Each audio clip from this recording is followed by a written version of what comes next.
Hi, I'm Mr. Convery, and this is my overview of the Grade 7 Financial Literacy and Microsoft Excel course. First, a little bit about me. I've been teaching for over 24 years.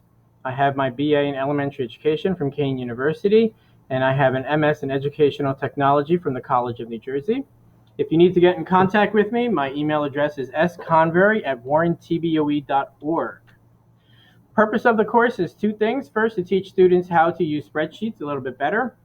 They may not have used them at all yet, so this is their introduction.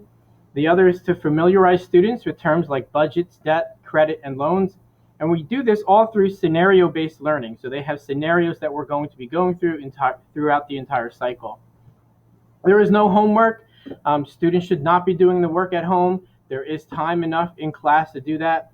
I would rather they just do everything here, worry about their academics and their other activities when they go home. For the assignments, there's two things that we do. We do some typing every day for about 5 or 10 minutes. We work on our keyboarding skills, try to get students to use the home position, look at the screen instead of the keys. And I'm hoping that they type between 30 words per minute, 90% accuracy, and most students are able to do that. And then we have different projects that we do during the cycle that I'm going to go over with now. There's our keyboarding.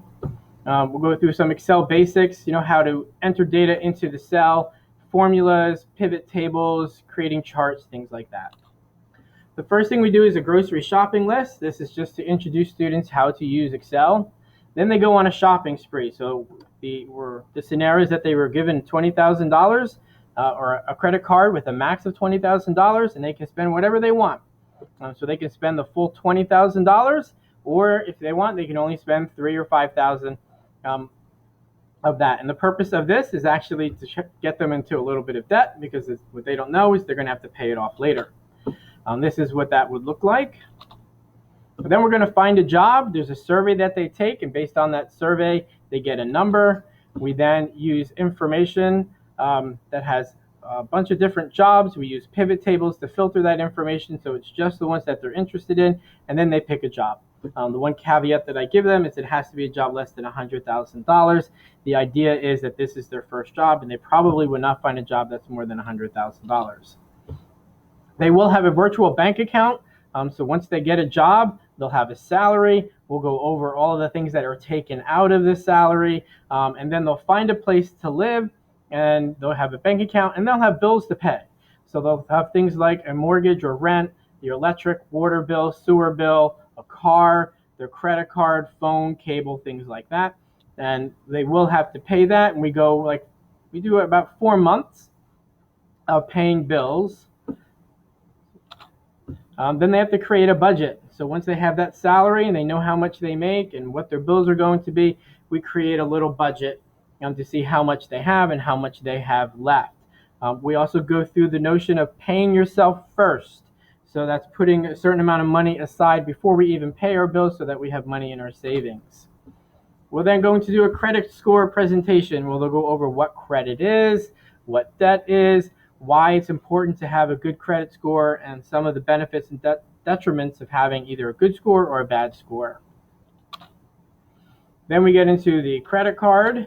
So they're going to take that amount that they did in that shopping spree, they'll have an interest rate, and we'll use formulas to figure out how we can pay that off within a reasonable amount of time.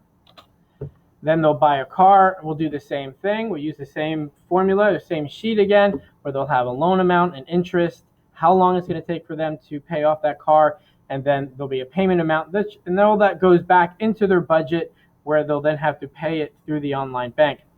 We'll also create an amortization table like you see here, and I have them do different things with this. So I'll have them change the rate to see how that affects the payment. I have them change the term, see how that affects the payment, so that they hopefully understand the idea of an interest rate, a large interest rate, and a higher term would mean a lot more money to the bank and a lot more money out of their pocket.